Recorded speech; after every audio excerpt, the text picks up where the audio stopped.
ಗೌರವದ ಎಲ್ಲ ಮಾಧ್ಯಮ ಬಂಧುಗಳಿಗೆ, ವಿಶ್ವ ಮಾಧ್ಯಮ ಬಂಧುಗಳಿಗೆ ಹಾಗೂ ಮಸ್ತಿ ಜನಗಳಿಂದ ಎಲ್ಲರಿಗೂ ಪ್ರೀತಿಗೊಳ್ಳುವಂಥ ಸೋಮವನ್ನು ನಿರ್ವಹಿಸುತ್ತಾ ಕಳೆದ 5 ವರ್ಷದಲ್ಲಿ ಧರ್ಮಸ್ಥಳ ಗ್ರಾಮ ಪಂಚಾಯತ್ ಮಹಿಳೆಯರನ್ನು ಮುಂದಕ್ಕೆ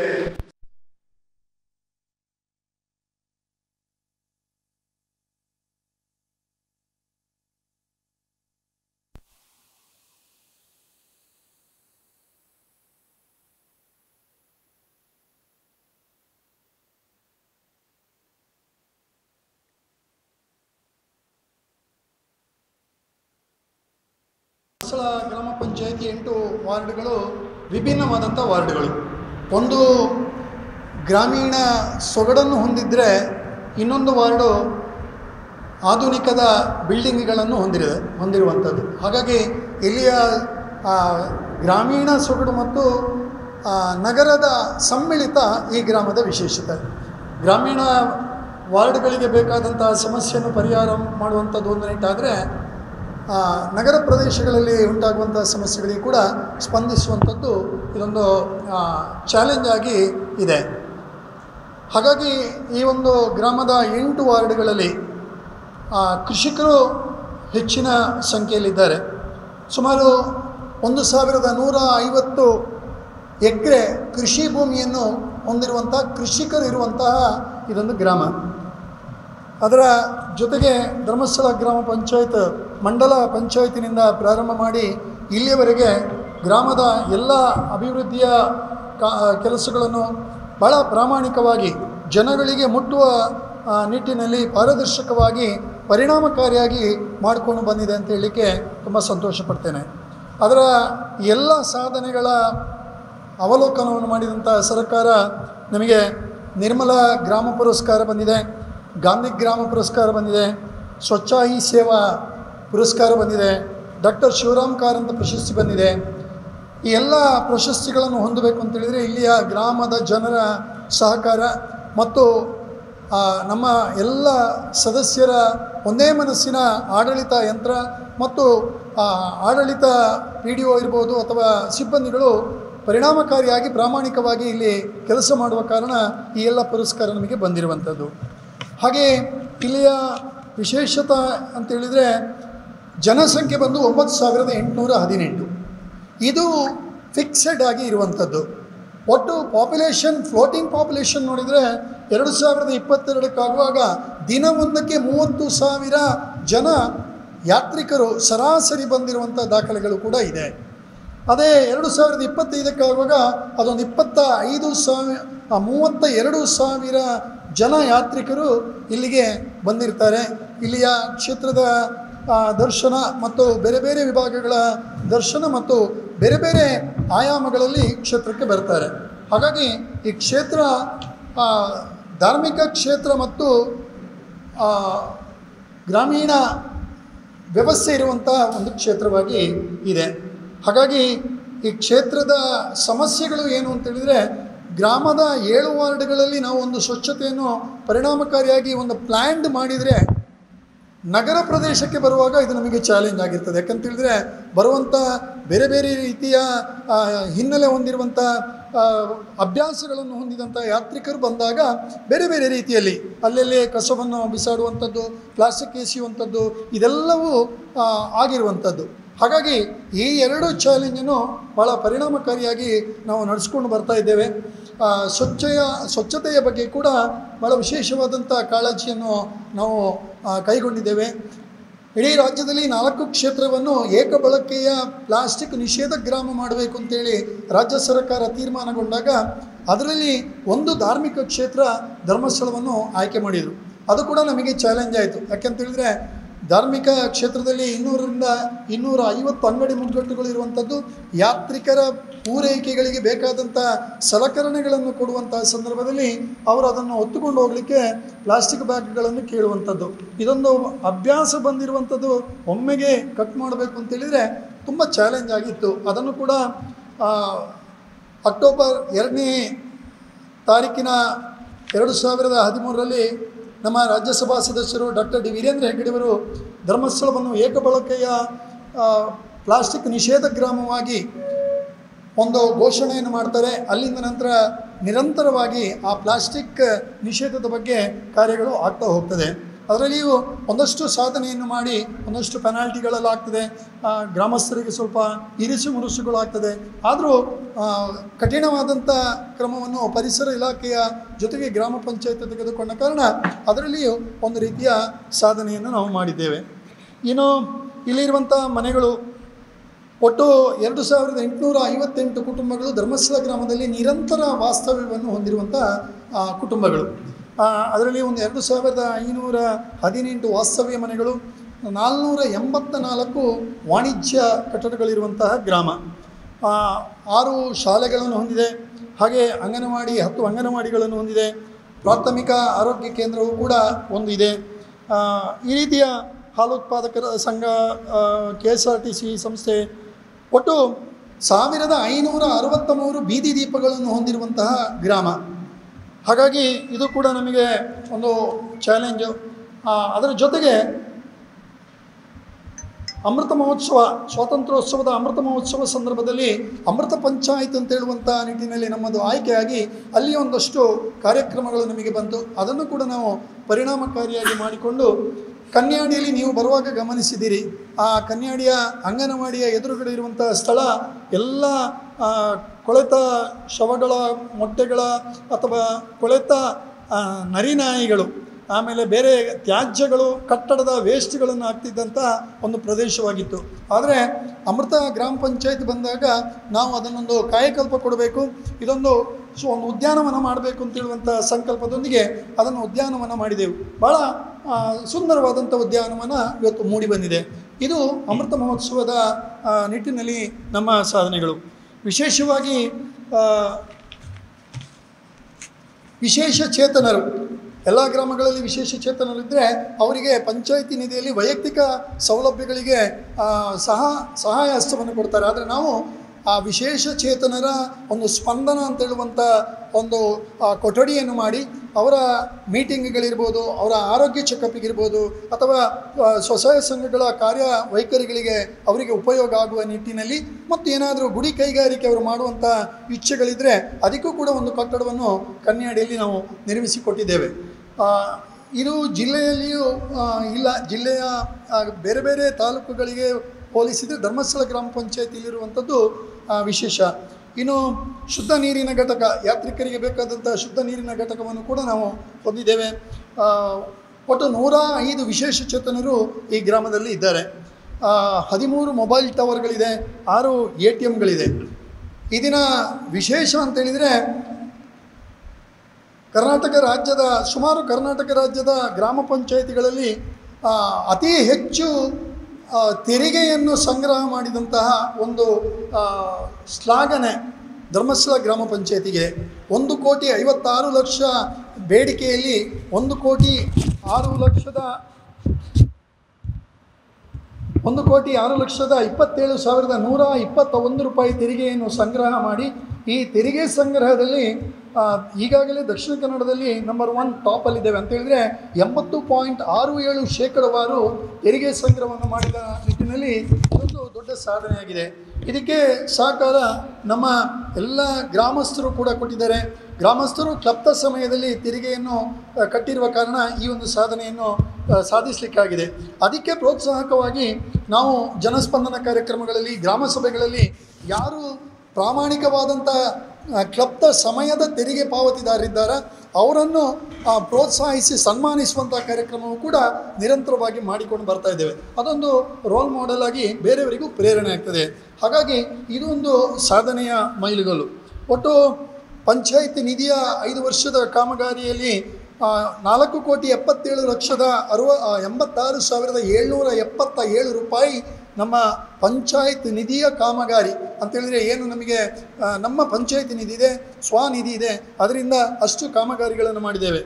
ಕೇಂದ್ರ ಸರ್ಕಾರದ 15ನೇ ಹಣಕಾಸಿನಲ್ಲಿ ಇಲ್ಲಿಯವರೆಗೆ 1,82,91,180 ರೂಪಾಯಿ ಇಲ್ಲಿವರೆಗೆ ಬಂದಿದೆ. ಅದಕ್ಕೆ ಬೇಕಾದಂಥ ಅವರ ಏನು ನಿಯಮಾನುಸಾರ ಇದೆ ಆ ನಿಯಮಾನುಸಾರ ಕಾರ್ಯಗಳನ್ನು ಕೂಡ ನಾವು ಪರಿಣಾಮಕಾರಿಯಾಗಿ ಮಾಡಿದ್ದೇವೆ. ಕುಡಿಯುವ ನೀರಿನ ಒಟ್ಟು 15,02,475 ರೂಪಾಯಿ ಅದರಲ್ಲಿ ಸಂಗ್ರಹ ಆಗಿರುವಂಥದ್ದು. ಒಟ್ಟು ನಮ್ಮ ವಿದ್ಯುತ್ ಬಿಲ್ ನೋಡಿದಾಗ ಕುಡಿಯುವ ನೀರಿಗೆ 99,48,495 ರೂಪಾಯಿ ನಾವು ಮೆಸ್ಕಮ್ಮಿಗೆ ಕುಡಿಯುವ ನೀರಿನ ಬಾಬ್ತಿನಲ್ಲಿ ಕಟ್ಟಿರ್ತೇವೆ. ದಾರಿದೀಪಕ್ಕೆ 65,28,429 ರೂಪಾಯಿ ನಾವು ಮೆಸ್ಕಮ್ಮಿಗೆ ಕಟ್ಟಿರ್ತೇವೆ. ಈ ರೀತಿಯ ಒಟ್ಟು 1,57,52,558 ರೂಪಾಯಿ ಮೆಸ್ಕಮ್ಮಿಗೆ ಒಂದು ಪಂಚಾಯಿತಿ 5 ವರ್ಷಗಳಲ್ಲಿ ಕಟ್ಟಿದೆ. ಹಾಗಾಗಿ ಈ ವಿಚಾರಗಳ ಜೊತೆಗೆ ಬೇರೆ ಬೇರೆ ಕಾಮಗಾರಿಗಳಾಗಿದೆ. ಒಟ್ಟು 3,57,08,205 ರೂಪಾಯಿಯಲ್ಲಿ RCC ಕಾಂಕ್ರೀಟ್ ರೋಡ್ಗಳು ನಮ್ಮಲ್ಲಿಯ ಎಲ್ಲ ಗ್ರಾಮೀಣ 8 ವಾರ್ಡ್ಗಳಿಗೂ ಕೂಡ ಕಾಂಕ್ರೀಟ್ ರೋಡ್ಗಳನ್ನು ಮಾಡುವ ಮೂಲಕ ಈ ಒಂದು ಸಾಧನೆ ಮಾಡಿದ್ದೇವೆ. ತಡೆಗೋಡೆ ನಿರ್ಮಾಣ, ಯಾಕಂತ ಹೇಳಿದರೆ ಗ್ರಾಮೀಣ ಪ್ರದೇಶವಾದ ಕಾರಣ ಪ್ರಕೃತಿಯ ಏರು ಇಳಿತ ಇರುವ ಕಾರಣ ಅದನ್ನು ಕೂಡ ಇಲ್ಲಿ ಚಾಲೆಂಜ್ ಆಗಿದೆ. ನಮಗೆ 9,83,000 ಚಿಲ್ಲರೆಯಲ್ಲಿ ನಾವು ತಡೆಗೋಡೆಯನ್ನು ಮಾಡಿದ್ದೇವೆ. ಕಟ್ಟಡ ನಿರ್ವಹಣೆಯನ್ನು ಮಾಡಿದ್ದೇವೆ. ನೀರು ನಿರ್ವಹಣೆಗಳು, ಚರಂಡಿ ನಿರ್ವಹಣೆ, ಮೋರಿ ರಚನೆ, ಶೌಚಾಲಯ ನಿರ್ಮಾಣ, ಪೈಪ್ಲೈನ್ ವಿಸ್ತರಣೆ, ದಾರಿದೀಪ, ಒಟ್ಟು 6,75,80,432 ರೂಪಾಯಿ ಕಾಮಗಾರಿಗಳು ಈ 5 ವರ್ಷದಲ್ಲಿ ಆಗಿರುವಂಥದ್ದು. ಹಾಗಾಗಿ ಇದು ಅಭಿವೃದ್ಧಿಯ ಪಾಲಾದರೆ ನಮ್ಮಲ್ಲಿ ಪ್ರಧಾನಮಂತ್ರಿ ಆವಾಸ್ ಯೋಜನೆಯ ನಿಟ್ಟಿನಲ್ಲಿ ಸುಮಾರು 273 ಜನ ಅವರ ನೋಂದಾವಣಿಗಳು ಆಗಿದೆ. ಅವರ ದಾಖಲೆಗಳು ಸ್ಕ್ಯಾನ್ ಆಗ್ತಾ ಇದೆ. ಅದಾದ ಮೇಲೆ ಅರ್ಹ ನಿವೇಶನ ರಹಿತರು ಹೇಳಿದರೆ ಅವರ ಎಲ್ಲ ದಾಖಲೆಗಳಿದ್ದು ಅವರಿಗೆ ನಿವೇಶನ ಇಲ್ಲ ಅಂತ ಹೇಳುವಂಥದ್ದು ಕಂಡುಕೊಂಡಾಗ 273 ಜನ ಅದರಲ್ಲಿ ಬರ್ತಾರೆ.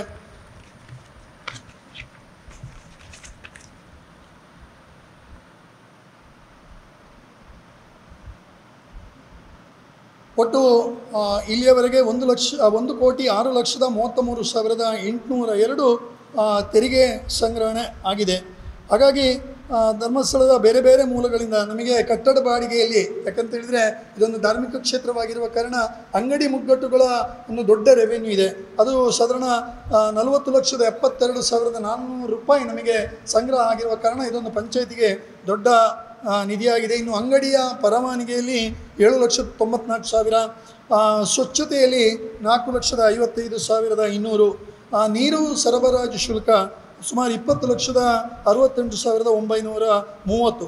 ಒಟ್ಟು 2,29,88,655 ನಮ್ಮ ಸ್ವಂತ ಸಂಪನ್ಮೂಲ ಆಗಿರ್ತದೆ. ಹಾಗಾಗಿ ಜಲ್ ಜೀವನ್ ಮಿಷನ್ ಇದರನ್ನು ಒಂದು ಗಮನ ಇರುವಾಗ 2,558 ಕುಟುಂಬಗಳಿದ್ದು ಈಗಾಗಲೇ ಪಂಚಾಯತಿನಿಂದ 1,588 ನೀರಿನ ಸಂಪರ್ಕವನ್ನು, ಪಂಚಾಯತ್ ನೀರಿನ ಸಂಪರ್ಕವನ್ನು ಹೊಂದಿದ್ದಾರೆ.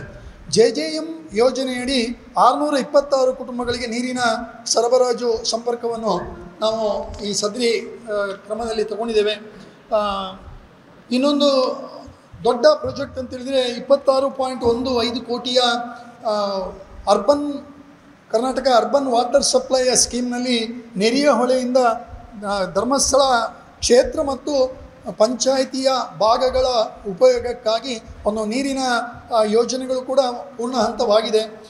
ಅದು ಕೂಡ 10,50,000 ಲೀಟರ್ನ ದೊಡ್ಡ ನೀರಿನ ಟ್ಯಾಂಕ್ ಈಗಾಗಲೇ ನಿರ್ಮಾಣಗೊಂಡು ಎಲ್ಲ ಟೆಸ್ಟಿಂಗ್ಗಳು ಆಗಿದೆ. ಪಂಪು ಕೂಡ ನೆರಿಯ ಹೊಳೆಯಿಂದ ಇಲ್ಲಿಗೆ ಸುಮಾರು 4 ಕಿಲೋಮೀಟರ್ ದೂರ ಇರುವಂಥ ಆ ಪಂಪ್ ಟ್ಯಾಂಕಿಗೆ ನೀರು ಬರುವಂಥದ್ದು, ಶುದ್ಧೀಕರಣ ಆಗುವಂಥದ್ದು, ಕೆಮಿಕಲ್ ಟೆಸ್ಟ್ ಆಗುವಂಥದ್ದು ಎಲ್ಲವೂ ಒಂದು ಸರ್ಕಾರದ ನೀತಿ ನಿಯಮಗಳ ಜೊತೆ ಒಟ್ಟಿನಲ್ಲಿ ಆ ಕಾರ್ಯಗಳು ಕೂಡ ಸಂಪೂರ್ಣ ಆಗಿದೆ. ಅದರಲ್ಲಿ 0.06 ಮೆಗಾ ಲ್ಯಾಕ್ ಲೀಟರ್ ಅದನ್ನು ಧರ್ಮಸ್ಥಳ ಗ್ರಾಮ ಪಂಚಾಯಿತಿಯ ಉಪಯೋಗಕ್ಕೆ, 3 ಮೆಗಾ ಲ್ಯಾಕ್ ಲೀಟರ್ಗಳು ಅದು ಕ್ಷೇತ್ರದ ವ್ಯವಸ್ಥೆಗಳಿಗೆ ಕೊಟ್ಟಿರುವಂಥದ್ದು. ಇದು ಪೂಜ್ಯ ರಾಜ್ಯಸಭಾ ಸದಸ್ಯರ ಬೇಡಿಕೆ ಮತ್ತು ಶಾಸಕರ ಶಿಫಾರಸಿನ ಮೂಲಕ ಬಂದಿರುವಂಥ ಪ್ರಾಜೆಕ್ಟ್. ಹಾಗಾಗಿ ಅದು ಕೂಡ ಒಂದು ಹಂತದಲ್ಲಿ ಕಂಪ್ಲೀಟ್ ಆಗಿದೆ. ಹಾಗಾಗಿ ನೀರು ಸರಬರಾಜಿನಲ್ಲಿಯೂ ಕೂಡ ದೊಡ್ಡ ಸಾಧನೆಯನ್ನು ಮಾಡಿದ್ದೇವೆ. ಇನ್ನು ಧರ್ಮಸ್ಥಳ ಗ್ರಾಮ ಪಂಚಾಯತ್ ಇಂಧನ ಸ್ವಾವಲಂಬಿ ಗ್ರಾಮ. ಇಲ್ಲಿ ನಮ್ಮ ಮೇಲಿನ ಪಂಚಾಯತ್ ಸಭಾಭವನದಲ್ಲಿ ವಿದ್ಯುತ್ತಿನ ಉಪಯೋಗಗಳು ಇಲ್ಲ. ನಾವು ದೊಡ್ಡ ಸೋಲಾರ್ ಪ್ಯಾನಲನ್ನು ಹಾಕಿಕೊಂಡು ಅದರಿಂದಲೇ ನಮ್ಮ ಅಲ್ಲಿಯ ವಿದ್ಯುತ್ ಉಪಯೋಗ ಆಗುವಂಥದ್ದು. ಇದು ಸ್ವಾವಲಂಬಿ ಇಂಧನ ಗ್ರಾಮವಾಗಿ ಮೂಡಿಬಂದಿದೆ. ಕಸದ ಬಗ್ಗೆ ಹೇಳೋದಿದ್ದರೆ ದಿನವೊಂದಕ್ಕೆ ಸುಮಾರು 1600 ರೂಪಾಯಿ ಗ್ರಾಮ ಪಂಚಾಯಿತಿಗೆ ಡಿಪಿಸಿಟಲ್ಲಿ ಅಂತೇಳಿದರೆ ಎಕ್ಸ್ಟ್ರಾ ನಮ್ಮ ಕೈಯಿಂದಲೇ ಖರ್ಚಾಗುವಂಥದ್ದು. ಯಾಕಂದರೆ 987 kg ಪರ್ ಡೇ ಕಸ ಸಂಗ್ರಹ ಆಗ್ತದೆ. ಅದರಲ್ಲಿ ಒಟ್ಟು ಮೊದಲಿನ ದಿನಗಳಲ್ಲಿ ಆ ಪ್ಲಾಸ್ಟಿಕ್ ಅಥವಾ ಬಾಟ್ಲುಗಳ ಮಾರಾಟದಲ್ಲಿದ್ದಾಗ ಸುಮಾರು 7,40,250 ರೂಪಾಯಿ ನಮಗೆ ಆದಾಯ ಇರ್ತಿತ್ತು. ಆದರೆ ಈಗ MRF ಘಟಕ ಆದ ಕಾರಣ ನಾವೆಲ್ಲ ಕಸವನ್ನು ಅಲ್ಲಿ ಕೊಡಬೇಕು. ಹಾಗಾಗಿ ಈಗ ಅದೇನಿಲ್ಲ, ಕೇವಲ ಗೊಬ್ಬರ ಮೂಲಕ ಹಸಿ ಕಸಗಳ ಸಂಗ್ರಹಣೆಯನ್ನು ಮಾಡಿ ಅದಕ್ಕೆ ತೊಟ್ಟಿಯನ್ನು ಮಾಡಿ ಅಲ್ಲಿಂದ ಗೊಬ್ಬರವನ್ನು ಮಾಡಿ ಆ ಗೊಬ್ಬರವನ್ನು ಪಕ್ಕದ ಕೃಷಿಕರಿಗೆ, ರೈತರಿಗೆ ನಾವು ಕೊಡ್ತೇವೆ. ಅದು ಕೂಡ ಸಾಧನೆ ಆಗಿದೆ.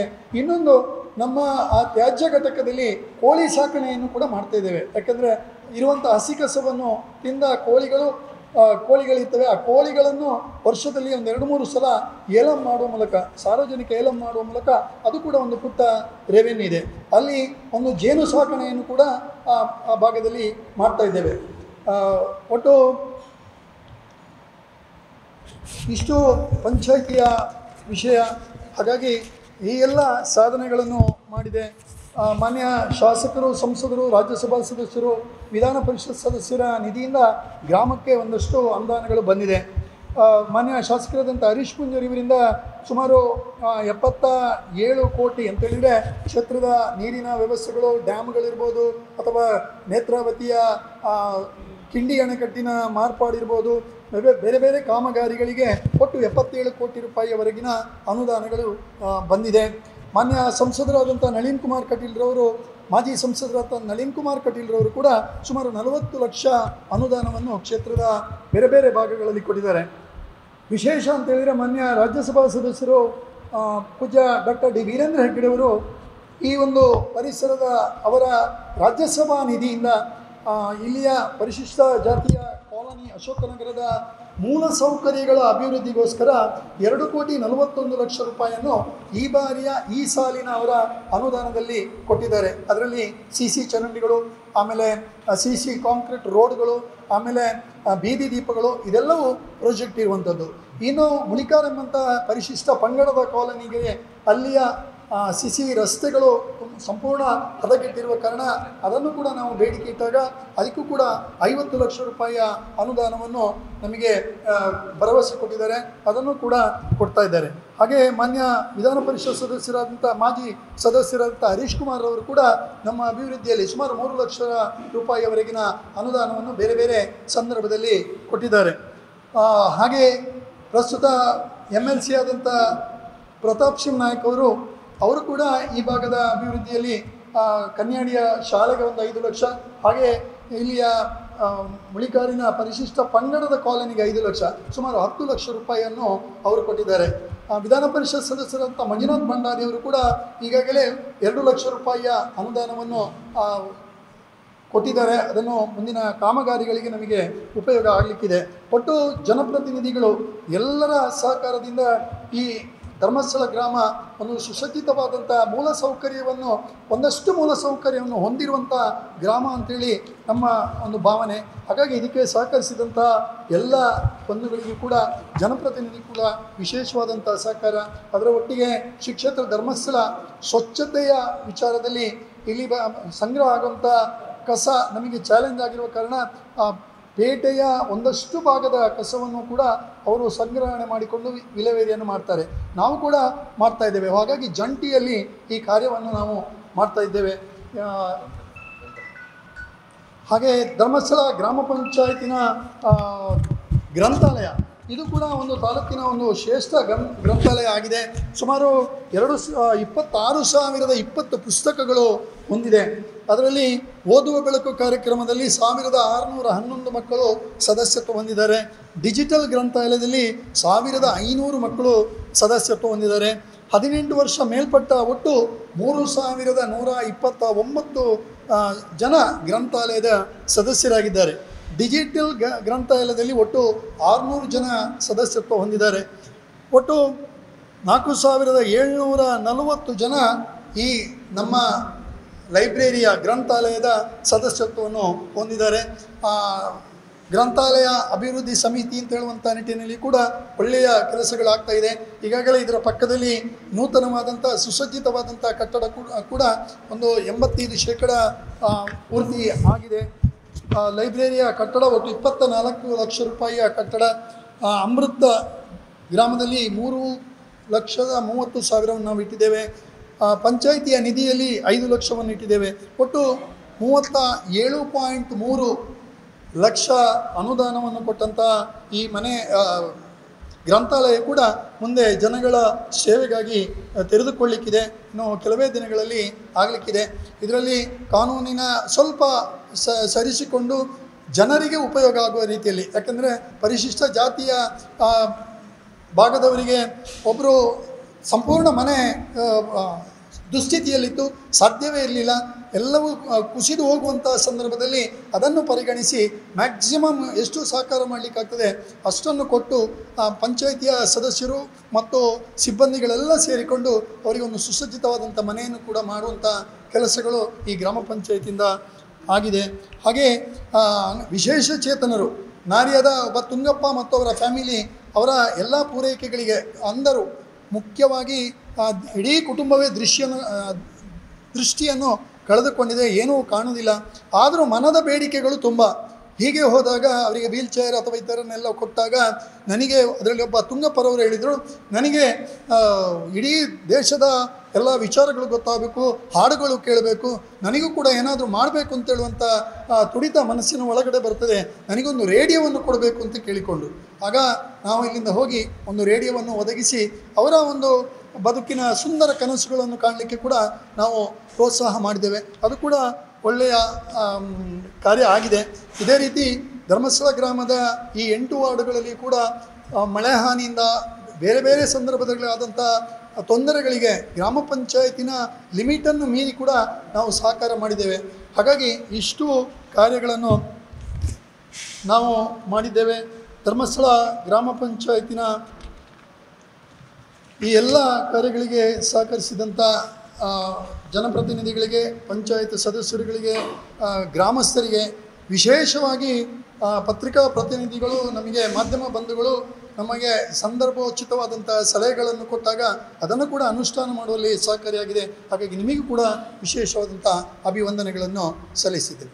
ಜಿಲ್ಲಾ ಕೇಂದ್ರಗಳಲ್ಲಿ ಪೋಸ್ಟ್ ಮಾರ್ಟಮ್ ಆಗಿಯೇ ನಾವು ಈಗ ಮಾಡುವಂಥದ್ದು. ಇಲ್ಲಿ ಸ್ಥಳೀಯವಾಗಿ ಯಾವುದೇ ನಿರ್ಧಾರಗಳು ತಗೊಳ್ಳೋದು ಅಂದರೆ ಪೊಲೀಸ್ ಅವರಿಗೆ ಸಹಕಾರ ಮಾಡ್ತೇವೆ. ಬರುವಂಥ ಆ್ಯಂಬುಲೆನ್ಸ್ ಮತ್ತು ಅದನ್ನು ದಫನು ಮಾಡುವ ಸಫಾಯಿ ಕರ್ಮಚಾರಿಗಳು ನಮ್ಮ ಪಂಚಾಯತ್ ವ್ಯಾಪ್ತಿಯಲ್ಲಿರುವಂತಹ ಆ ಕಾರ್ಯವನ್ನು ಮಾಡಲಿಕ್ಕೆ ಆಸಕ್ತಿ ಇರುವಂಥ ಒಂದಷ್ಟು ಜನ ಇದ್ದಾರೆ. ಯಾಕಂದರೆ ಮಾನಸಿಕವಾಗಿ ಅವರು ಕೂಡ ಸದೃಢರಾಗಿರ್ತಾರೆ, ಅವರಿಗೆ ಎಲ್ಲ ಭಾವನೆಗಳನ್ನು ಬಿಟ್ಟು ಮಾಡ್ತಾರೆ. ಅಂಥವರನ್ನು ಹುಡುಕಿಕೊಂಡು ಅವರನ್ನು ಕರೆದು ಈ ಕೆಲಸವನ್ನು ಮಾಡ್ತಾ ಇದ್ದೇವೆ.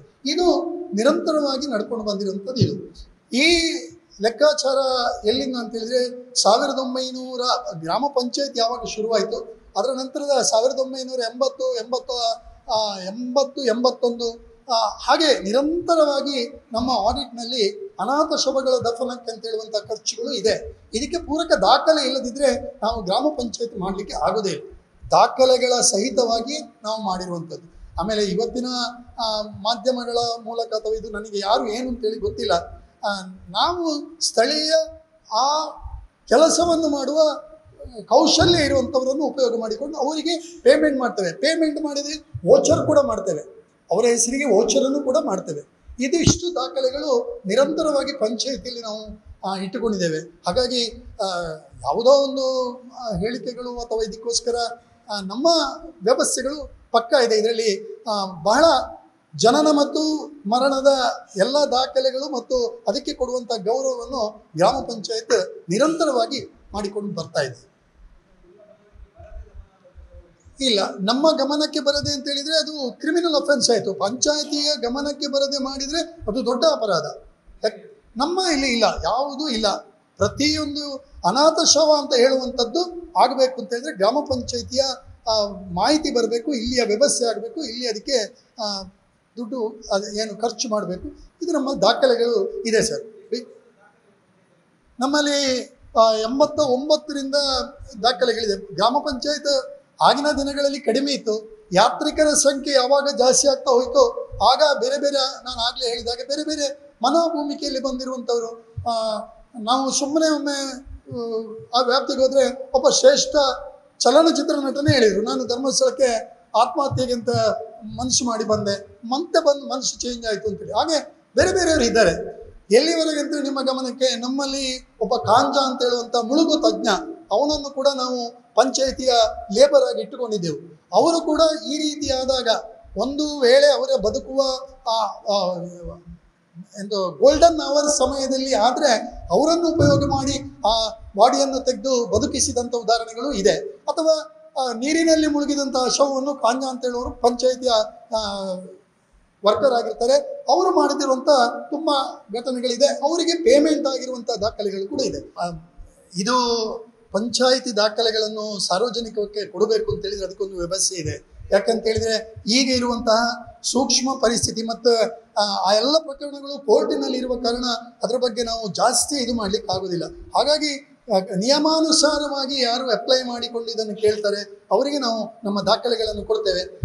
ಈಗಾಗಲೇ ನಿಮ್ಮಲ್ಲಿ ಹೇಳುವಂಥದ್ದು, ಇದು ಆಡಿಟ್ ರಿಪೋರ್ಟ್ ಇದೆ ನಮ್ಮಲ್ಲಿ.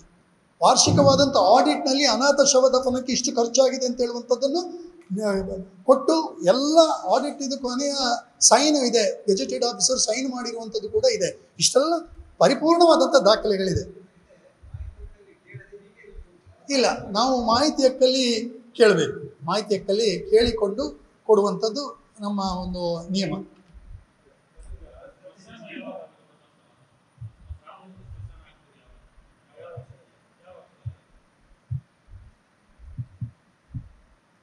ಸಾಧಾರಣ ಮೊದಲ ಒಂದು ಪರಿಸ್ಥಿತಿಯ ಇಲ್ಲಿಯ ಪುರಜನ ಸೇವಾ ಸಮಿತಿಯವರು ಇಟ್ಕೊಂಡು ಮಾಡಿದರು. ಬಟ್ ಅದನ್ನು ಗ್ರಾಮ ಪಂಚಾಯತಿಗೆ ಬಂದಾಗ ಸುಮಾರು 2002 ಇದರಲ್ಲೆಲ್ಲ ನಾವು ಪ್ರಾರಂಭ ಮಾಡಿದ್ದೇವೆ. ಅಲ್ಲಿಯೂ ನಮ್ಮ ದಫನ ಭೂಮಿ ಇರುವಂಥದ್ದಲ್ಲಿ ಗ್ರಾಮ ಪಂಚಾಯಿತಿಯ ಅನಾಥ ಶವಗಳು ಅಥವಾ ಕೆಲವರಿಗೆ ದಫನ ಮಾಡುವಂಥ ವಿಧಿವಿಧಾನಗಳಿದ್ರೆ ಅದಕ್ಕೂ ಇರುವಂಥದ್ದು ಅದೇ ದಫನ ಭೂಮಿ. ಈಗ ಕೂಡ ದಫನ ಮಾಡುವಂಥದ್ದು ಅದೇ ರುದ್ರಭೂಮಿಯಲ್ಲಿ. ಇನ್ನೊಂದು ವಿಶೇಷ ಅಂತ ಹೇಳಿದ್ರೆ, ನಿಮ್ಮ ಒಂದು ಕುತೂಹಲ ಕೇಳ್ತೇನೆ. ಒಂದು ಅನಾಥ ಶವ ಹಾಗೆ ದಫನ ಆಗ್ತದೆ. ದಫನ ಆಗಿ 2 ದಿವಸ ಆದ ಮೇಲೆ ಅದರ ವಾರಿಸುದಾರರು ಬರ್ತಾರೆ. ವಾರಿಸುದಾರರು ಬಂದು ಆ ಬಾಡಿಯನ್ನು ತೆಗೆಸ್ತಾರೆ, ತಗೊಂಡು ಅವರು ಊರಿಗೆ ಹೋಗಿ ಅಂತ್ಯ ಸಂಸ್ಕಾರ ಮಾಡ್ತಾರೆ. ಅಂತ ಹೇಳಿದ್ರೆ ಇಷ್ಟು ದಾಖಲೆಗಳಿದೆ ಮತ್ತು ಅದಕ್ಕೆ ಬೇಕಾದಂಥ ಪೂರ್ವ ದಾಖಲೆಗಳನ್ನು ಕೊಟ್ಟಾಗ ಅವರಿಗೆ ಹ್ಯಾಂಡ್ ಓವರ್ ಮಾಡಿದ್ದು ಕೂಡ ಪೊಲೀಸ್ ಇಲಾಖೆ ಇದ್ದು, ನಾವಲ್ಲ. ಪಂಚಾಯತಿಗೆ ನಮಗೆ ಅಥಾರಿಟಿ ಇಲ್ಲ. ಆಗಿನ ದಿನಗಳ ನೆನಪು ಮಾಡಿದಾಗ ಅಲ್ಲೆಲ್ಲಿಯ ಅರಣ್ಯ ಸಾರ್ವಜನಿಕ ಇದರಲ್ಲಿ ಮಾಡ್ತಿದ್ದಂಥದ್ದು ಮತ್ತು ಸರ್ಕಾರಿ ಭೂಮಿ ಇರುವಂಥದ್ದು ಎಲ್ಲಿ ಇದೆ, ನಿಮಗೆ ಅನುಕೂಲಕರವಾಗಿರುವಂಥದ್ದು ಎಲ್ಲಿ ಸ್ಥಳ ಇದೆ, ಆ ಸ್ಥಳಗಳಲ್ಲಿ ನಾವು ಪೊಲೀಸರ ಸಮ್ಮುಖದಲ್ಲಿ ಮತ್ತು ಅವರ ಮಾರ್ಗದರ್ಶನದಲ್ಲಿ ನಾವು ಪಾರ್ಟ್, ಅದನ್ನು ದಫನ ಮಾಡಲಿಕ್ಕೆ ಮಾತ್ರ ನಾವು ಪಾರ್ಟ್, ಮುಂದಿದ್ದೆಲ್ಲ ಪೊಲೀಸ್ ಇಲಾಖೆ ಇರುವಂಥದ್ದು. ಹಾಗಾಗಿ ಪೊಲೀಸ್ ಇಲಾಖೆ ಇದರ ನಿರಂತರವಾದಂಥ ವ್ಯವಸ್ಥೆಯ ಭಾಗದಲ್ಲಿ ಅವರು ಪ್ರಮುಖ ಪಾತ್ರ ವಹಿಸ್ತಾರೆ. ಇಲ್ಲ, ಅದು ಎಲ್ಲ ರೆಗ್ಯುಲೇಷನ್ನಲ್ಲಿರುವಂಥದ್ದು ದಫನವೇ ಮಾಡಬೇಕು. ಯಾಕಂತ ಹೇಳಿದರೆ ಹೇಳಿದಾಗೆ ಅವತ್ತಿನ ಒಂದು ಉದಾಹರಣೆಗಳ ಥರ ಏನಾದರೂ ಯಾರಾದರೂ ಬಂದರು ಕೇಳಿದರು, ಹಾಗದು ಅವಕಾಶಗಳಿರಬಾರ್ದು ಅಂತ ಹೇಳುವಂಥದ್ದಕ್ಕೆ ದಫನವೇ ಮಾಡಬೇಕು. ಈಗಾಗಲೇ ಧರ್ಮಸ್ಥಳ ಗ್ರಾಮ ಪಂಚಾಯಿತಿಯ ಕ್ಷೇತ್ರದ ವ್ಯಾಪ್ತಿಯಲ್ಲಿ ಮಹಾದ್ವಾರದ ಹೊರಗಡೆ ಪ್ರಮುಖ ಸ್ಥಳಗಳಲ್ಲಿ ಪಂಚಾಯಿತಿಗಳಲ್ಲಿ CC ಕ್ಯಾಮೆರಾ ಅಳವಡಿಕೆ ಸುಸಜ್ಜಿತವಾಗಿದೆ. ಎಲ್ಲ ಚಲನವಲನಗಳನ್ನು ವೀಕ್ಷಿಸುವಂಥ ಪ್ರಯತ್ನ. ಪೊಲೀಸ್ ಇಲಾಖೆ ನಮಗೆ ರಿಕ್ವೆಸ್ಟ್ ಕೊಟ್ಟಾಗ ನಾವು ಒಂದಷ್ಟು ನಮ್ಮ ಬಜೆಟ್ನ ಒಳಗಡೆ ಕೇಳಿದ್ದಕ್ಕೆ ನಾವುಗಳು ಕೊಟ್ಟಿದ್ದೇವೆ. ಸಾಂದರ್ಭಿಕವಾಗಿ ಯಾರಾದರೂ ಪ್ರಯೋಜಕರನ್ನು ಹುಡುಕಿಕೊಂಡು ಅವರನ್ನು ಸಂಪರ್ಕ ಮಾಡಿಕೊಂಡು ವ್ಯವಸ್ಥೆ ಮಾಡಿದ್ದೇವೆ. ಆ ಬೇಡಿಕೆಯನ್ನು ಕ್ಷೇತ್ರದ ಒಂದು ಪ್ರಸಿದ್ಧ ಕ್ಷೇತ್ರದಿಂದ ಅವರಿಗೆ ಕೂಡ ನಾವು ಬೇಡಿಕೆ ಇಟ್ಟೆವು. ಹೀಗೆ CC ಕ್ಯಾಮರಾಗಳ ಬೇಡಿಕೆ ಇದೆ, ಅದಕ್ಕೂ ಕೂಡ ಅವರು ಸ್ಪಂದನೆಯನ್ನು ಕೊಟ್ಟು CC ಕ್ಯಾಮರಾ ಕೊಟ್ಟಿದ್ದಾರೆ, ನೆರವು ಮಾಡಿ.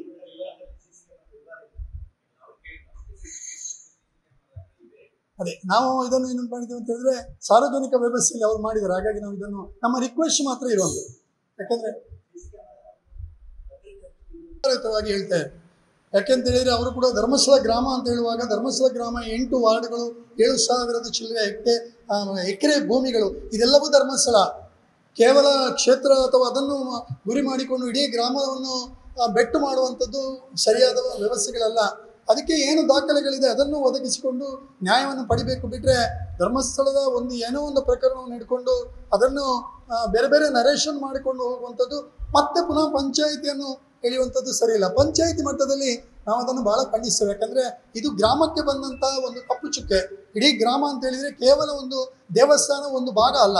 ಇಡೀ ಗ್ರಾಮ ಅಂತ ಹೇಳಿದ್ರೆ ಇಷ್ಟು ದೊಡ್ಡ ವಿಸ್ತೀರ್ಣ ಇರುವಂಥ, ಬೇರೆ ಬೇರೆ ಮನೋಭೂಮಿಕೆ ಇರುವಂಥ, ಬೇರೆ ಬೇರೆ ಧರ್ಮ ಪಾಲನೆ ಮಾಡುವಂಥ ಜನಗಳಿರುವಂಥ ಒಂದು ಸೌಹಾರ್ದಯುತವಾದಂಥ ಗ್ರಾಮ ಪಂಚಾಯತ್. ಇಲ್ಲೆಲ್ಲರೂ ನಾವು ಒಟ್ಟಿಗೆ ಎಲ್ಲ ಆಚರಣೆಗಳನ್ನು ಸಂತೋಷದಲ್ಲಿ ಮಾಡ್ತೇವೆ, ಒಳ್ಳೆಯ ಸಹೋದರ ಭಾವದಲ್ಲಿ ಇದ್ದೇವೆ. ಹಾಗಾಗಿ ಇದೆಲ್ಲ ಸರಿಯಲ್ಲ. ಯಾರು ಈ ರೀತಿ ಇದು ಮಾಡ್ತಾರೆ ಅವರು ಎಚ್ಚರ ವಹಿಸಬೇಕು. ಮತ್ತು ಮುಂದಿನ ದಿನದಲ್ಲಿ ಗ್ರಾಮ ಪಂಚಾಯಿತಿಯ ಇದನ್ನು ಮಾಡಬಾರ್ದು. ಮತ್ತು ಒಂದು ಕ್ಷೇತ್ರವನ್ನು ಮಾಡಿದರೂ ಕೂಡ ಅದು ಕೂಡ ಗ್ರಾಮ ಪಂಚಾಯಿತಿ ಕೂಡ ಜವಾಬ್ದಾರಿ. ಯಾಕಂದರೆ ಆ ಗ್ರಾಮ ಪಂಚಾಯತಿನ ಒಳಗೆ ಬಂದಿರುವ ಕಾರಣ ಅದನ್ನು ಕೂಡ ಮಾಡುವಂಥದ್ದು ಸರಿಯಲ್ಲ ಅಂತೇಳಿ ಅಂತೇಳಿ ದೊಡ್ಡ ಇದಾಗಿತ್ತು. ಆದರೆ ನಾವು ಆಗ ನಾನು ಕೂಡ ಸದಸ್ಯನಾಗಿದೆ, ನಾವು ಇದೇ ಮಾಹಿತಿಯನ್ನು ಕೊಟ್ಟಿದ್ದೇವೆ. ಗ್ರಾಮ ಪಂಚಾಯಿತಿಯಲ್ಲಿ ಆ ರೀತಿದು ಯಾವುದೂ ನಡೀತಾ ಇಲ್ಲ, ಗ್ರಾಮ ಪಂಚಾಯತ್ ವ್ಯಾಪ್ತಿಯಲ್ಲಿ ನಡೀತಾ ಇಲ್ಲ, ಕ್ಷೇತ್ರದಲ್ಲಿಯೂ ನಡೀತಾ ಇಲ್ಲ. ಇದು ಸುಮ್ಮನೆ ಒಂದು ಕಪೋಲ ಕಲ್ಪಿತವಾದಂಥ ಹೇಳಿಕೆಗಳು. ಎಲ್ಲ ಅಸಹಜ ಸಾವುಗಳಿಗೂ ಕೂಡ ದಾಖಲೆಗಳಿದೆ, ಅದರ ಹಿನ್ನೆಲೆಗಳು ಕೂಡ ಯಾಕೆ ಆಗಿದೆ ಅಂತ ಹೇಳುವಂಥದ್ದು ದಾಖಲೆಗಳಿದೆ. ಹಾಗಾಗಿ ಆ ದಾಖಲೆಗಳನ್ನು ಆಧಾರವಾಗಿ ಇಟ್ಟುಕೊಂಡು ಹೋದರೆ ಅದಕ್ಕೆ ಉತ್ತರ ಸಿಗ್ತದೆ. ಅದು ಸುಮ್ಮನೆ ಹೆಸರು ಹಾರಿಸುವಂಥ ಕೆಲಸ ಬಿಟ್ಟರೆ ಇಲ್ಲಿ ಆ ರೀತಿದ್ದು ಯಾವುದೂ ಇಲ್ಲ.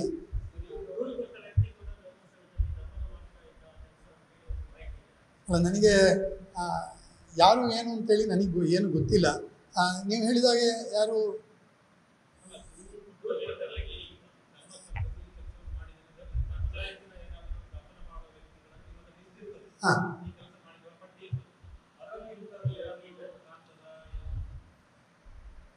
ಈ ಕಾರ್ಯವನ್ನು ನಾನು ಆಗಲೇ ಹೇಳಿದಾಗೆ ಇದನ್ನು ಮಾಡಬೇಕಂದ್ರೆ ಮಾನಸಿಕವಾಗಿ ಅವನೊಬ್ಬ ಸುಸ್ಥಿರವಾಗಿರುವಂಥದ್ದು ಮತ್ತು ಭಾವನೆಗಳನ್ನು ಬಿಟ್ಟು ಮಾಡುವಂಥದ್ದು. ಯಾಕಂದರೆ ಅವನಿಗೆಲ್ಲವೂ ಇದಿರಬೇಕು. ಆ ರೀತಿದ್ದು ಇದಾಗುವಾಗ ಮತ್ತೆ ಪಂಚಾಯತಿನಲ್ಲಿ ಅದಕ್ಕಿಂತಲೇ ನಾವು ಸಿಬ್ಬಂದಿಗಳನ್ನು ಇಡಲಿಕ್ಕಾಗೋದಿಲ್ಲ. ಯಾಕಂದರೆ 2002-03ರಲ್ಲಿ ಆ ವರ್ಷದಲ್ಲಿ ಅನಾಥ ಶವವೇ ಇಲ್ಲ.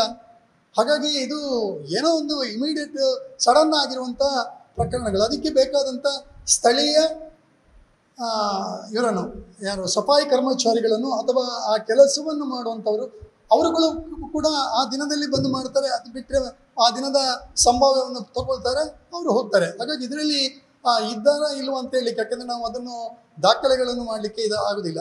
ಅವರಿಗೆ ಆ ಸಂದರ್ಭದಲ್ಲಿ ಅವರ ಏನು ಸಂಭಾವನೆ ಇದೆ ಅದನ್ನು ಕೊಡ್ತೇವೆ, ರಶೀದಿ ಮಾಡ್ತೇವೆ, ಇಟ್ಟುಕೊಳ್ತೇವೆ. ಇದು ವ್ಯವಸ್ಥೆ. ಇದರಲ್ಲಿ ಯಾವ ಲೇಬರು ಆಗ್ಬೋದು, ನಮಗೆ ಅಂಥವ್ರು ಇಂಥವ್ರಿಲ್ಲ. ನೀವು ಹೇಳಿದಂಥ ಲೇಬರ್ ಕೂಡ ಮಾಡಿರ್ಬೋದು ಅಥವಾ ಅವರು ಪಂಚಾಯತಿನ ಇದರಲ್ಲಿ ಮಾಡಿರ್ಬೋದು. ನಮಗದು ದಾಖಲೆಗಳಿಲ್ಲ. ಪರ್ಟಿಕ್ಯುಲರ್ ದಾಖಲೆಗಳನ್ನು RTIಯಲ್ಲಿ ಕೇಳಿದಾಗ ಅದು ಕೂಡ ಒದಗಿಸಿಕೊಡ್ತೇವೆ.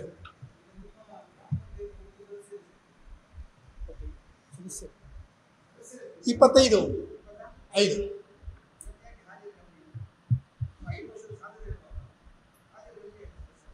ಅವರಿಗೆ ಸಂಪೂರ್ಣವಾದಂಥ ವಿಶ್ವಾಸ ಅಧ್ಯಕ್ಷರು ಉಪಾಧ್ಯಕ್ಷರ ಮೇಲೆ ಇದೆ. ನಮ್ಮ ಒಟ್ಟು ಅಭಿವೃದ್ಧಿಯಲ್ಲಿ ಇವರು ಮುನ್ನೆಲೆಯಲ್ಲಿದ್ದಾರೆ. ಹಾಗಾಗಿ ನಮ್ಮ ಉಪಸ್ಥಿತಿ ಇಲ್ಲದಿದ್ದರೂ ಖಂಡಿತವಾಗಿ ನಾವು ನಿಮ್ಮ ಒಟ್ಟಿಗಿದ್ದೇವೆ ಅಂತ ಹೇಳುವಂಥ ಒಂದು ವಿಶ್ವಾಸವನ್ನು ಕೊಟ್ಟ ಕಾರಣ ಇವತ್ತು ನಾವು ಭಾಳ ಧೈರ್ಯವಾಗಿ ಅವರನ್ನು ಕೂಡ ವಿನಂತಿ ಮಾಡಿದ್ದೇವೆ. ಬೇರೆ ಬೇರೆ ಕಾರಣಗಳಿಂದ ಹೊರಗಿದ್ದಾರೆ, ಆದರೂ ನಾವು ಅವರ ಜೊತೆಗಿದ್ದೇವೆ.